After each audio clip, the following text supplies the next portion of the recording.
Yo, what's up, everybody? This is Boucher99 Production, and I'm doing a reaction video to LADBible's video on YouTube. His channel's called LADBible, LADBible, and it's a video called Former Hitman on Mexican Prison, Cartel Brutality, and Police Corruption.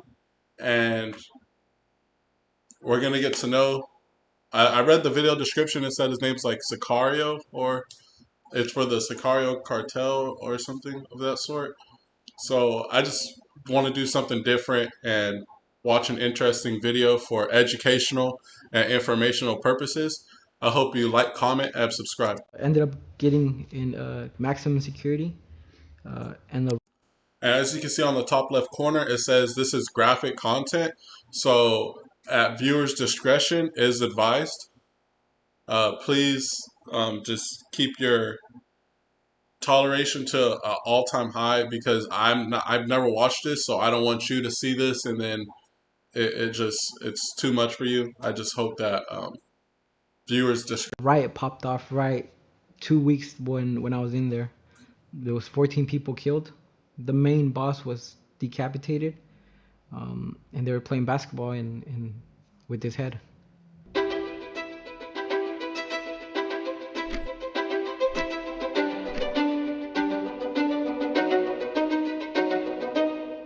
I was born in the state of Guerrero in Mexico. I was taken to the U.S. at a year and a half. I was raised in Southern California, uh, in LA, Compton. Normal, you could say, American childhood, around gangs and all that good stuff that corrupts a kid. Living in South Central Compton, Firestone region, it's very hectic.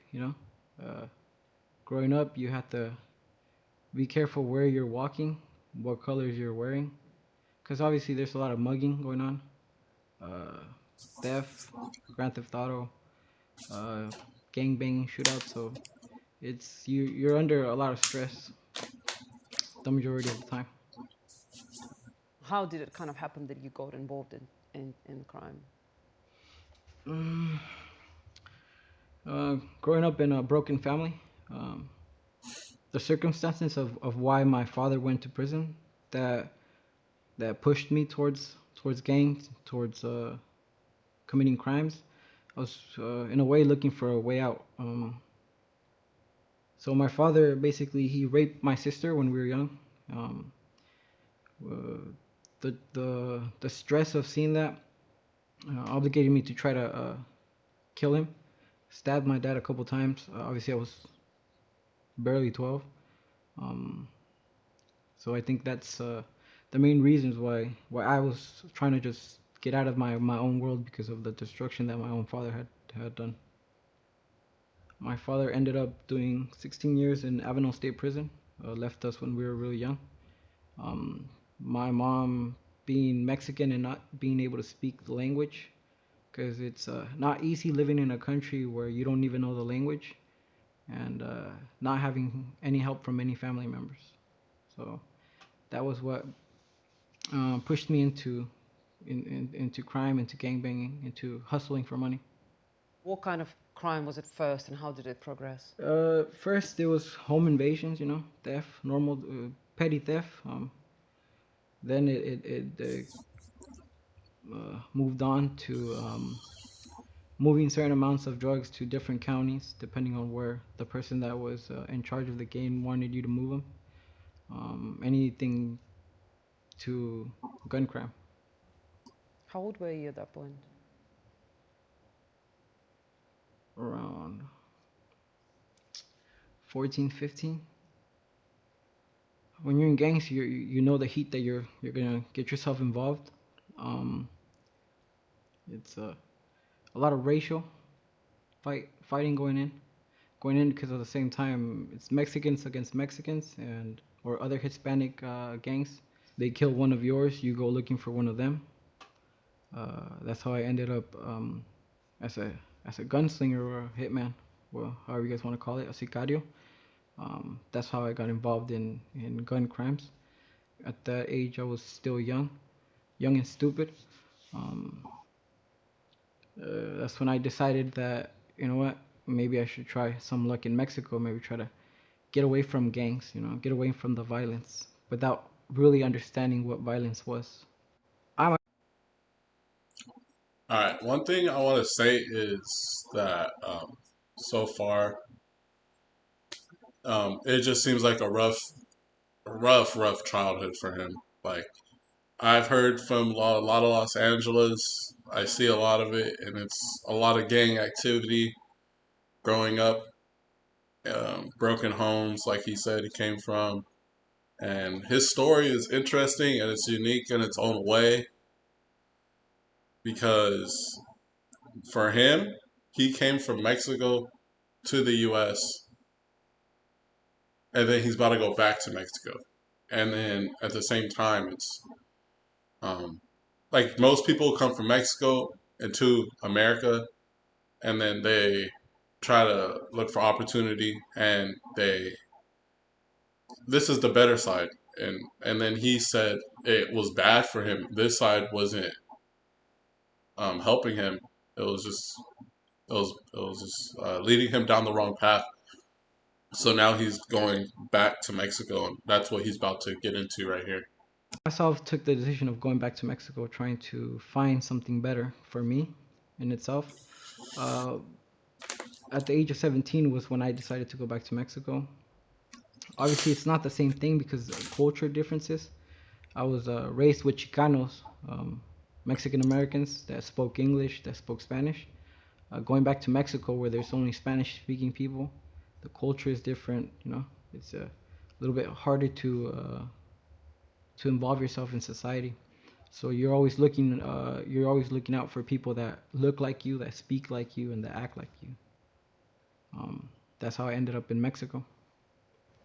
So what was it like in Mexico? Uh, it's a whole different world, and the violence that the human being is able to to do is really unthinkable. Basically, they were doing worse things that we could never imagine in a first world country. And it's more because of poverty, of not trying to become something of themselves, making a name for themselves. Cartel de Sinaloa was is one of the biggest ones in Mexico. Went to Sonora and I worked for the Sinaloa as well as a hitman. I worked in Morelos as well for another organization called La Familia Michoacana. And what does a hitman at a Mexican cartel do?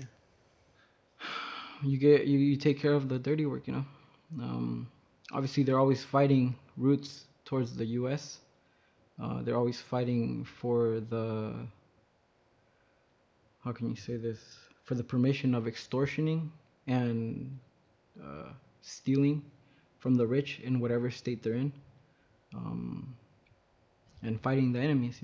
That means going into cities and locating these rival hitmen, these rival people or rival drug lords, and taking them out. You have to understand that the cartels is two branches: the ones that traffic the drugs, and the military side of the cartel as well. I went to a location once for the Familia Michoacana. They had 5 tons of cocaine. They also had a how do you call it? How do you say it? Laboratorio, Laboratory. laboratory of methamphetamine. I've never been towards that side of moving drugs or anything like that, because obviously you're talking about high quantities of drugs. I was more addicted to adrenaline of what I could do with the rifle, what I could do with the pistol. So when you're working as a sicario, obviously there's rules that you cannot pass if you want to keep yourself alive, because it's a very dangerous game. Um, That is scary though. I mean, I can't really speak on that because I don't I don't know too much about it, and it's honestly very graphic. Like that's real life, so you can't play around with stuff like that.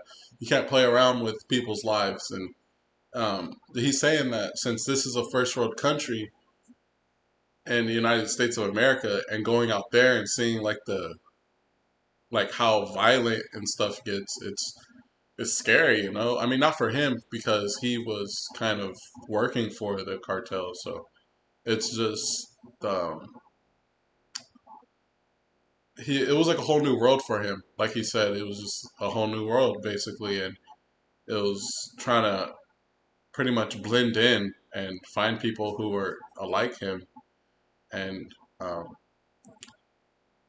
there's different sides of the cartel, the military side and there's the drug side. So I mean, he's telling his experience, and for me, I would say um,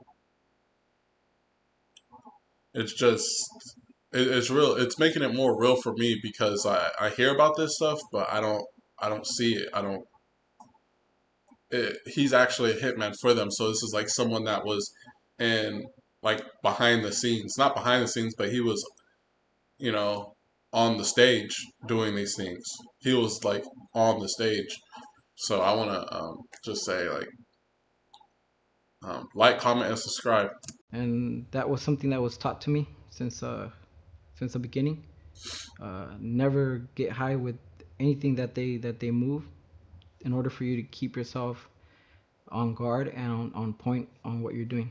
Um, there's cartels that actually they pay their people with drugs, especially cartels that use methamphetamine. Um, Obviously, there's people out there that will get themselves in debt with the cartel or with a drug dealer. They have no way to paying their debt, and they get pulled in by force. And they maintain them with crystal meth, with cocaine. Obviously, the people that would do drugs, you would see them lasting 3 months, 2 months. They would end up getting murdered. So for us as sicarios, it'd be something easy to spot the enemy sometimes because of their drug use, because of the way that they would act in under stress or under pressure from the cartels or from the government.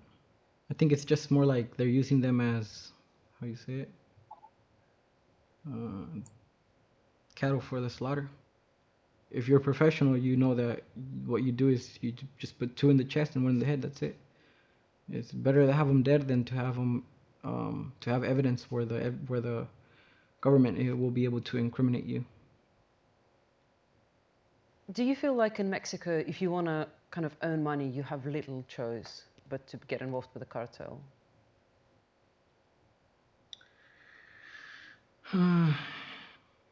You can say in a way it is, because obviously a lot of the people that I met in the cartels didn't even finish their primary school, because they didn't have the resources to look for a better education.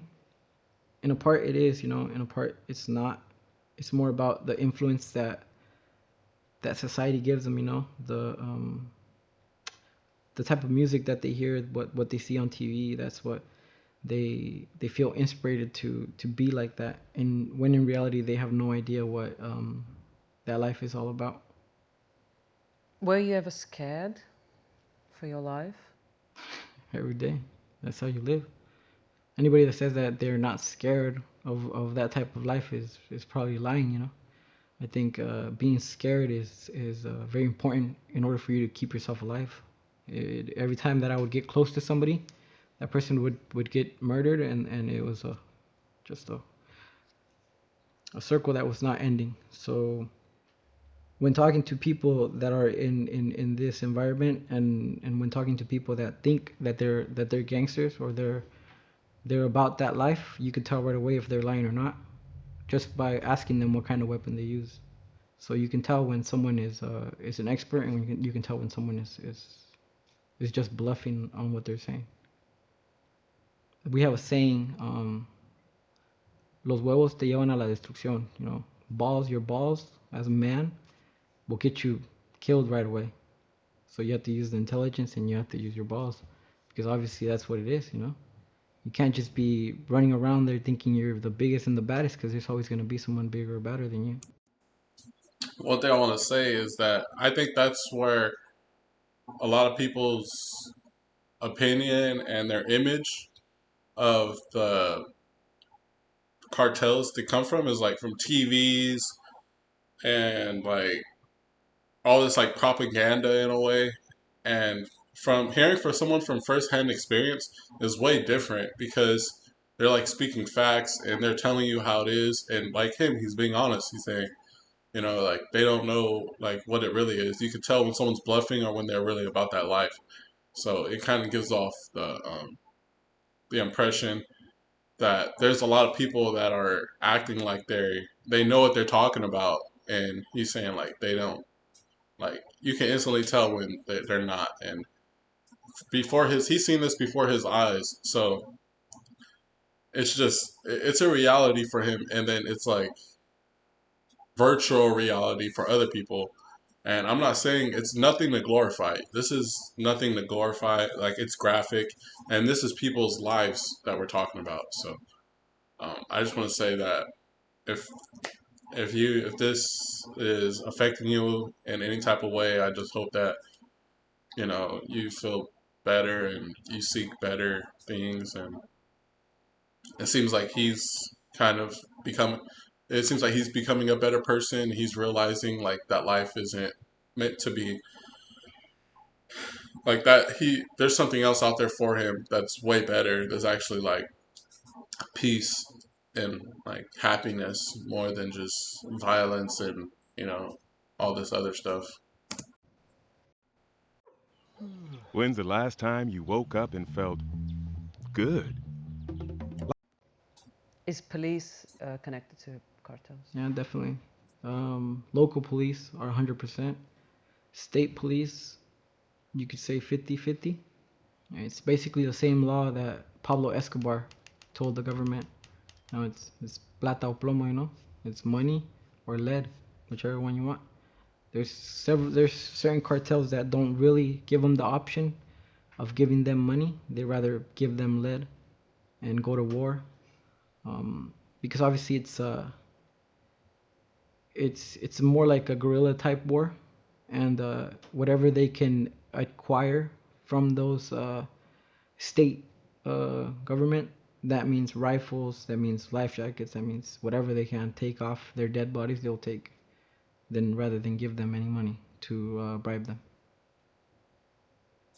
What was the most violent thing you've seen? I've seen a lot of violent things, and I would have to say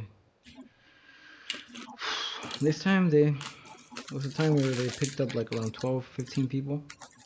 Not all of them were enemies, you know. Sometimes you're in the wrong moment at the wrong time, and for hanging around with the wrong crowd, you get involved. And there was there was women and men. I didn't take part. I was our group had just arrived in the ranch where this was taking place. Another group was obviously gonna executing.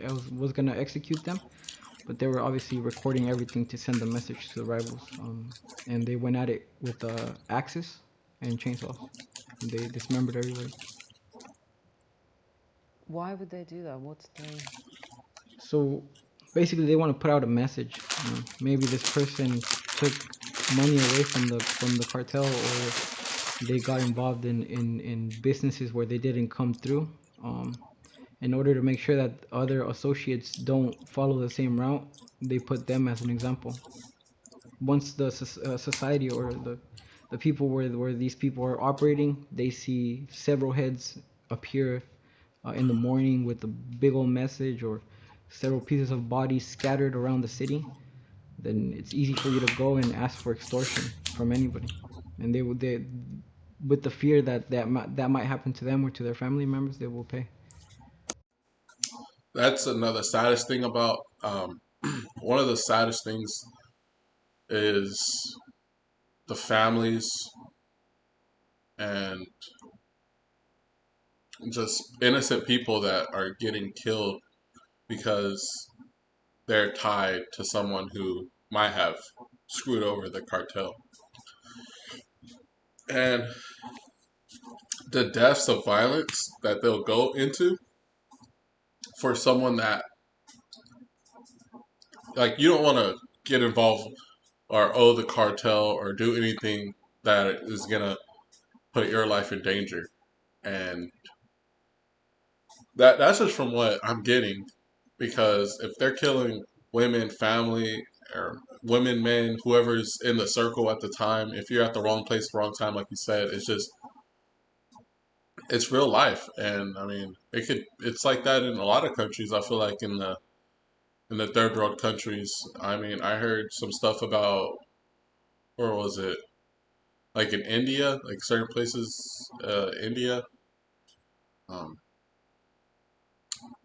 I think it's like Saudi Arabia. I think it's where all that violent stuff happens. Where it's really, the government is really messed up, and they like they hang people. I'm not sure if that's really it, but I don't want to speak on that because it's kind of, I'm not sure if my facts are straight, but I know somewhere in the Middle East, for example, ISIS, like they do very graphic stuff. They decapitate people, stuff like that. So um, yeah, it's just interesting learning this because this is a first-hand experience. So don't forget to like, comment, and subscribe on this video if you want more videos and stuff. So I mean, I'll have to ask you, what was the most violent thing you've done yourself? ooh. There's a lot of things, but one in particular was I was taking two recruits to do a task that was given to us. Um, these recruits obviously were new; they didn't know what they were doing. They got nervous. They came back into the car and they told me that the people that were there were armed.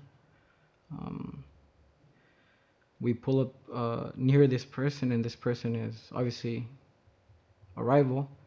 Um, the person in the back seat, I was driving. The person in the back seat pulled out a rifle and shot him. He missed the shot, but injured him on the leg. Um, at this moment, the rifle jammed. The recruit was panicking. I jumped out of the car, took the rifle, busted the bullet out, and cocked it back in, and I shot him again. Um, this person was still agonizing, trying to drag himself through the pavement. Um, the rifle jammed again, so I basically went up to him and smashed him with the butt of the rifle until his head exploded, and that was it. Jumped back in the car and left. Obviously, there's more things that I've done but I'm not willing to discuss at the moment. How many people do you think you've killed overall? I've been in the game for a long time, more than 70 probably. When we talk about all of those people killed and tortured, have you ever thought back about them, thought about their families? What were the emotions you were going through? You have to understand that you can't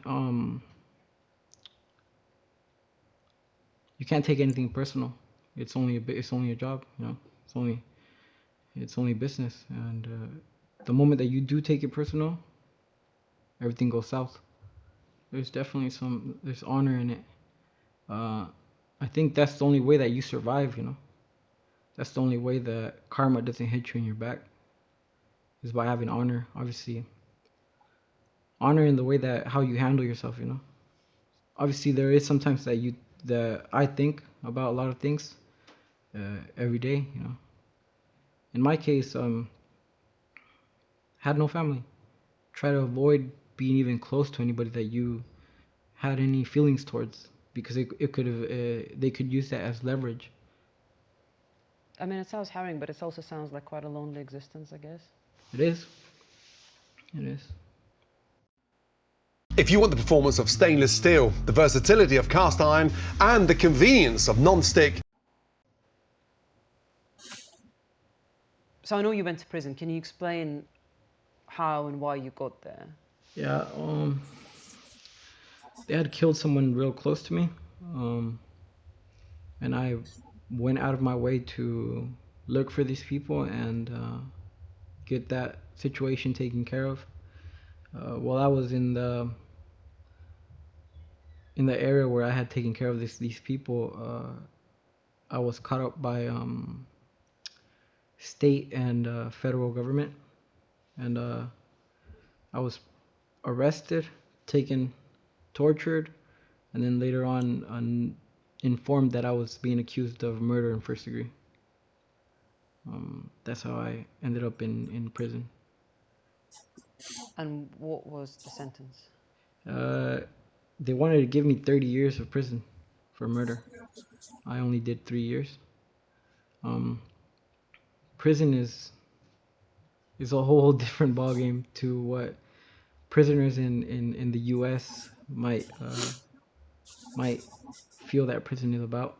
I've known a lot of inmates in Mexico that have been felons in the U.S. and that have spent time in federal prisons, and they tell me over there it's a 5-star hotel compared to where we're at now. If you have no family, you have no clothes, they don't give you squat. Basically, your family has to come in and drop you off clothes that they obviously ask of a certain color. They have to drop you off toilet paper. They have to drop you off soap, shampoo, whatever you need to keep yourself clean inside of prison. Your family has to give to you. Other than that, the prison system basically makes sure that you have 3 meals a day and water. That's all they take care of. The cells can go anything from 11 inmates to I've seen 16 in one cell that is meant for 4 people. So you're speaking about having people sleeping on top of the toilet underneath the bench that you have to have your food, in the middle of the what do you call it, that little space that you have in the middle of the 2 concrete beds and 2 underneath the concrete beds. A lot of people think that correctional officers are the ones that are in charge inside. They are not. The ones that are in charge are the inmates and the cartel that runs the prison system.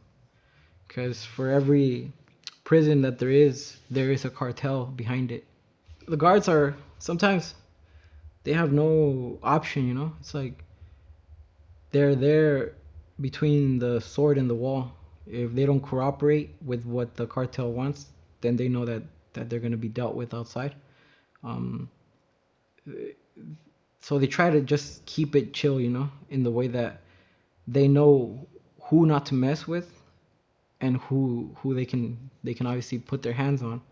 They're pretty down to earth, you know, because obviously they see other co-workers get killed for trying to oppose the cartel.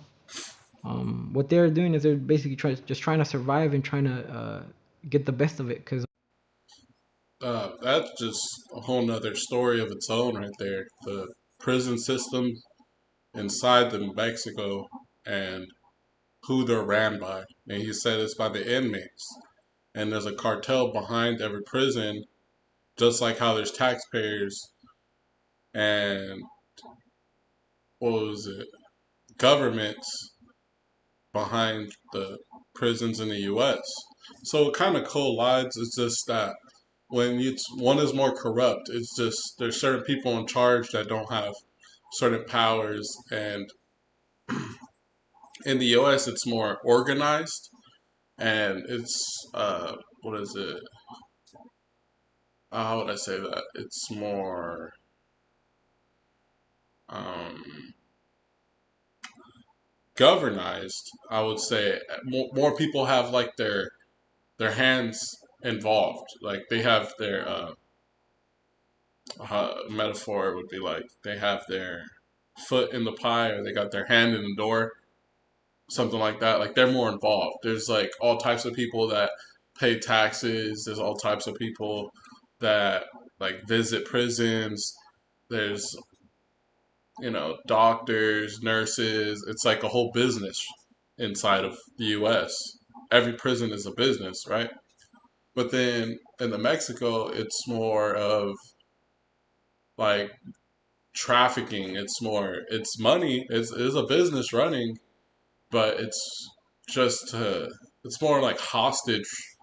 It's giving me hostage vibes. Like you're kind of like just keeping them as like Um, until you want to like dogs at that point. I'm not referring to anyone as a pet. I'm saying that it's like you're putting them in like a dog pound, you know, compared to putting them in like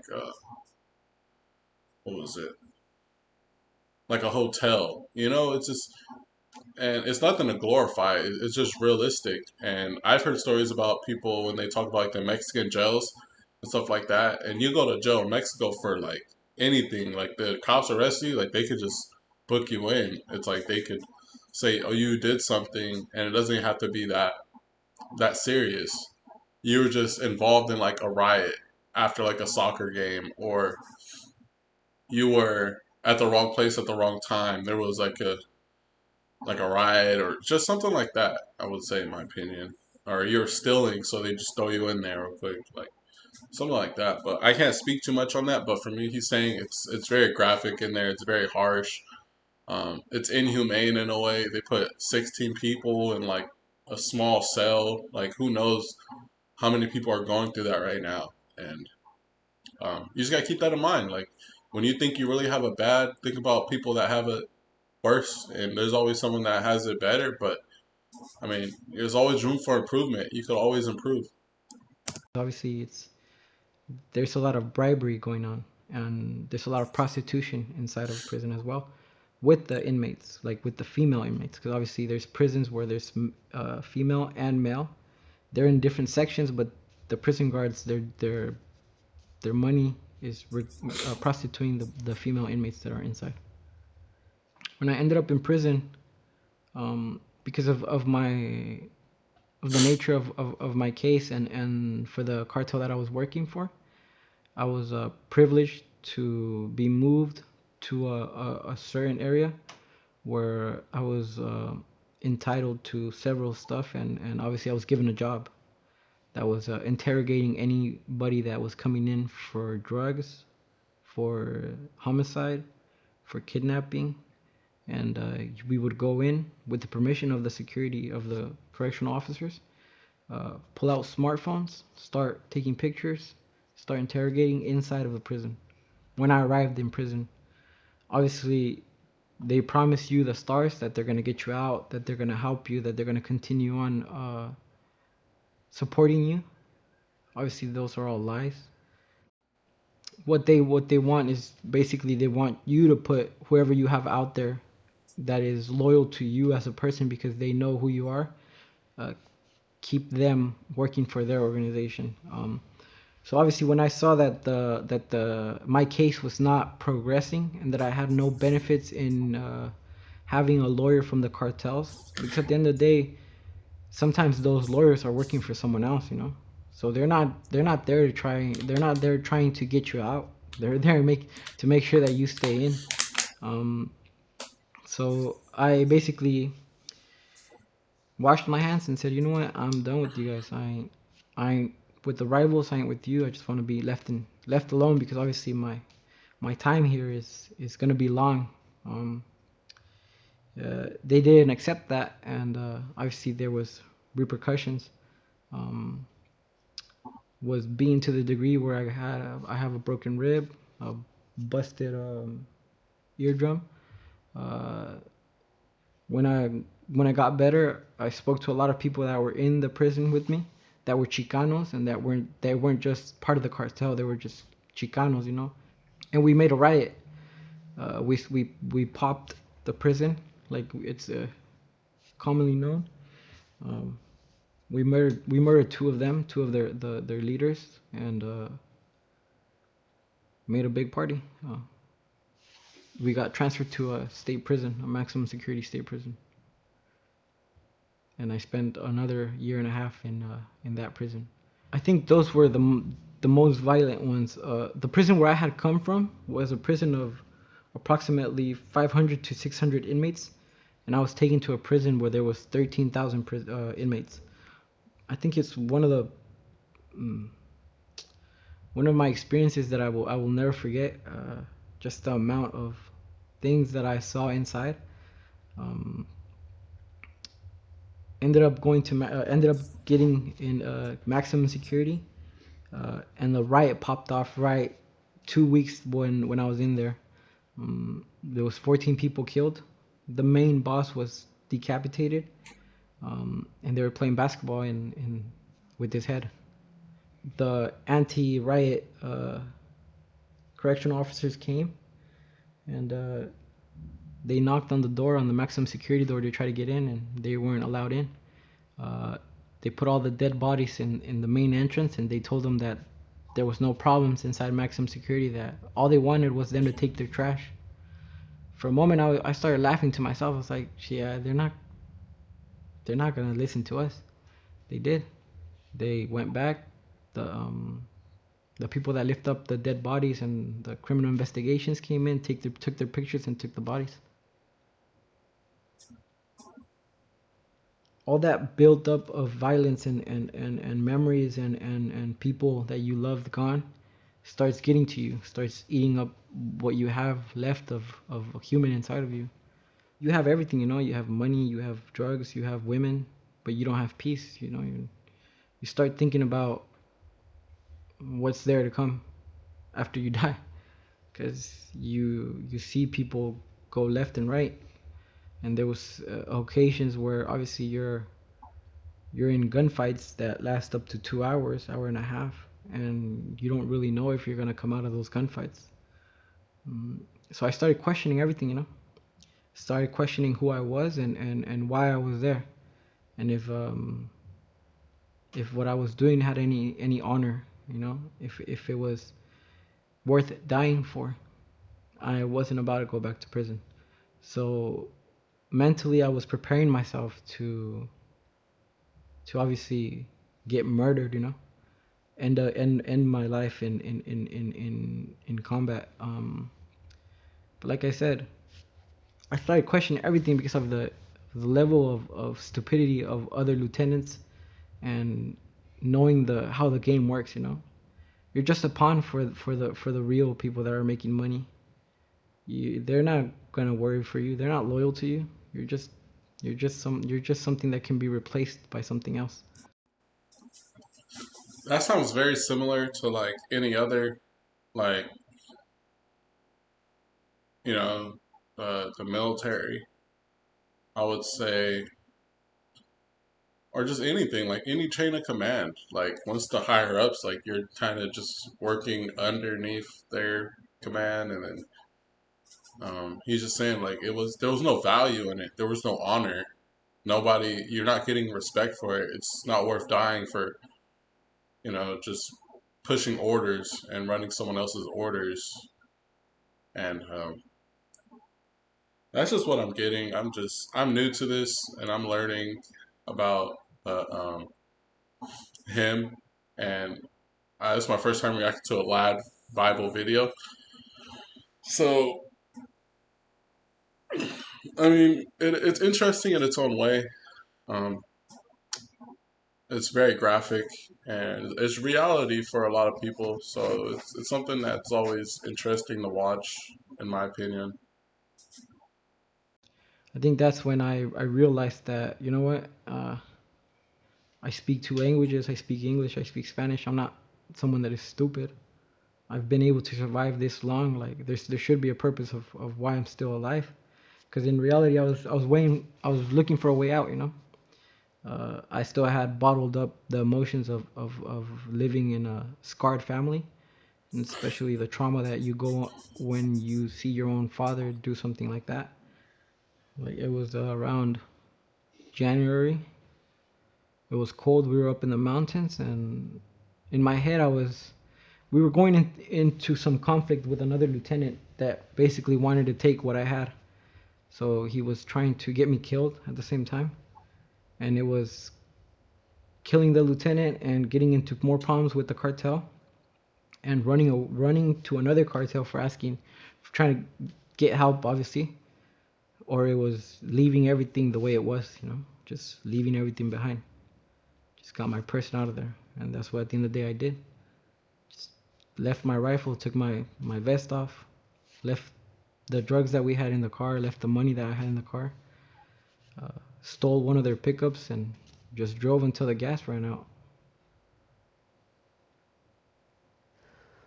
What about your family? You talked about your mom and your siblings. Are you still in contact with them? Yeah, I'm in contact with them. I haven't seen my mom since 17 years. That's the last time I saw her, 17 years ago. So it's been a long ride by myself. I am in contact with them, you know. There was a point where they didn't really, we had no communication. When I got in contact with them, it was like, now you remember you have a son, you know. Now you remember you have a brother. Like, you guys shouldn't be crying. Like, we all take our decisions, and we have to live with our consequences. So if anything happens to me, then don't worry about it. Let the dogs eat me, because that's the life I chose. That's what I would say. What about your dad? Nah, probably put a bullet in his head. If I couldn't when I was younger, when I'm older, then definitely, you know. What is the future for you? What are you looking forward to? Nowadays, I'm a boxing instructor because I've always been into combat sports. Um, we have a group of kids in Mexico that we help out, obviously, trying to give them the best advice to avoid what one has been through, you know. Um, so for me, it's if I can put in any small seed of help in order for our future generations, I'd rather do that than anything else, than try to like to make money or try to be in a better position. I'm not worried about that because I've already been there, you know. I've had all the money in the world and it doesn't really give you anything. You're still empty. I've grown up without a father, you know. I know the consequences of being alone in life and where it's led me. And I think Mexico has that problem that most of the families are broken up.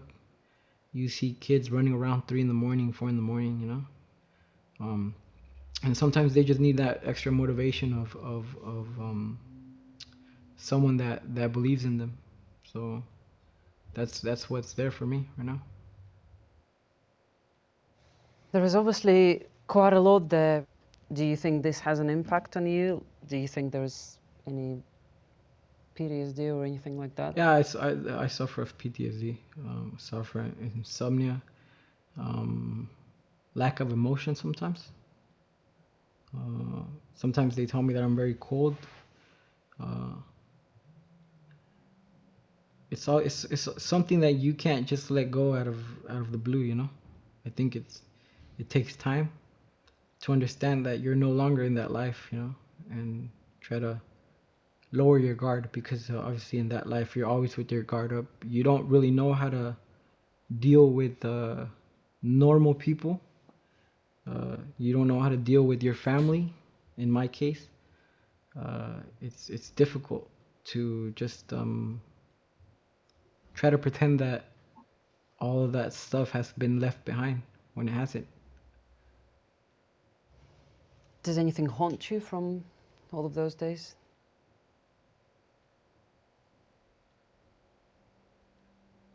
I would have to say no, because I know that I have not killed anybody that's innocent. You know, obviously, if I was giving several tasks to kill people's mothers, people's wife, and I have always objected it because that's not the person that I am. What's done is done, you know, and I think. But then again, I mean, yeah, he's been through a lot, and he did just say that he hasn't killed anyone that isn't innocent, but we all have different beliefs, and um, That I wouldn't change anything in my life because it makes me the person that I am today. There's no what ifs. You know? That's an imaginary world.